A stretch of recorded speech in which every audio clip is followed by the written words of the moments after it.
I think it's a mixed answer. For quite large parts of Kenya, the more the rain may be, the better. But quite a number of crops get affected. And most of them, you saw our famous maize and beans don't like to be underwater.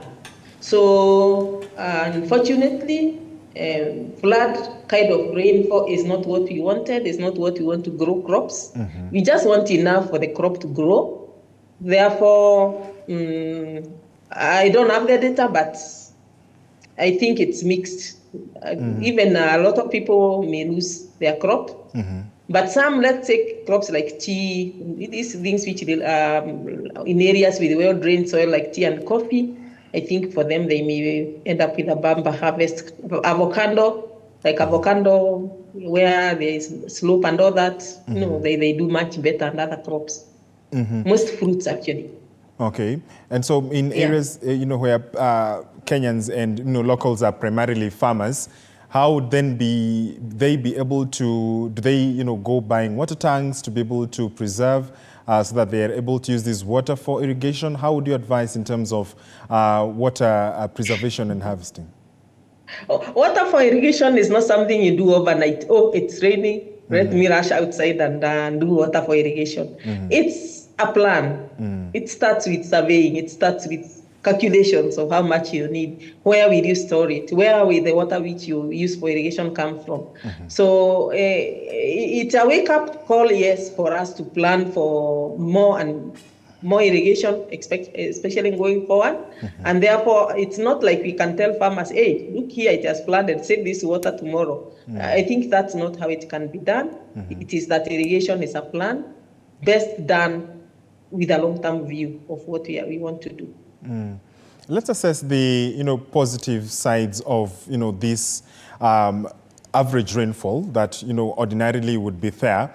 What are some of the areas or positive sides that we can look at? Because whereas water is, we've seen the effects of it when it comes above normal rainfall as we are seeing right now, there are also some positives on the other side on areas that are not experiencing high water levels as other parts. What are some of the positive sides that you can look at to be able to identify and how people can harness? So one of the positive sides for here and there will be improved groundwater storage. All this water, when it sits in sinks, in basins, in other places, it increases the overall storage in the groundwater. So people who have had wells, maybe which were drying, are going to have them recharge and so on. People who have had springs and rivers that were seasonal, we believe this year the rivers will flow for much longer. They say there is always a silver lining in every cloud.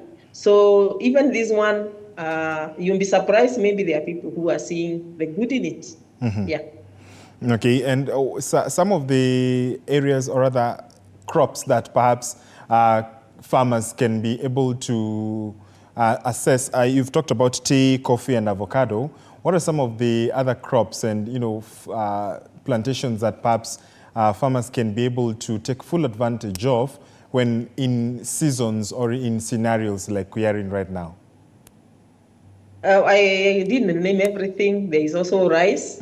I know also even rice has up to a certain, it shouldn't be grown in a flooded paddy. Okay. But there are areas which maybe you wouldn't have grown rice last year, but now you can. There is also vegetables. As you know, vegetables will now grow even in very dry places, so that you can have vegetables of various types and shades. Potatoes, for instance, also like a lot of water, but not too much. If it's too much, again, they don't end up being good food.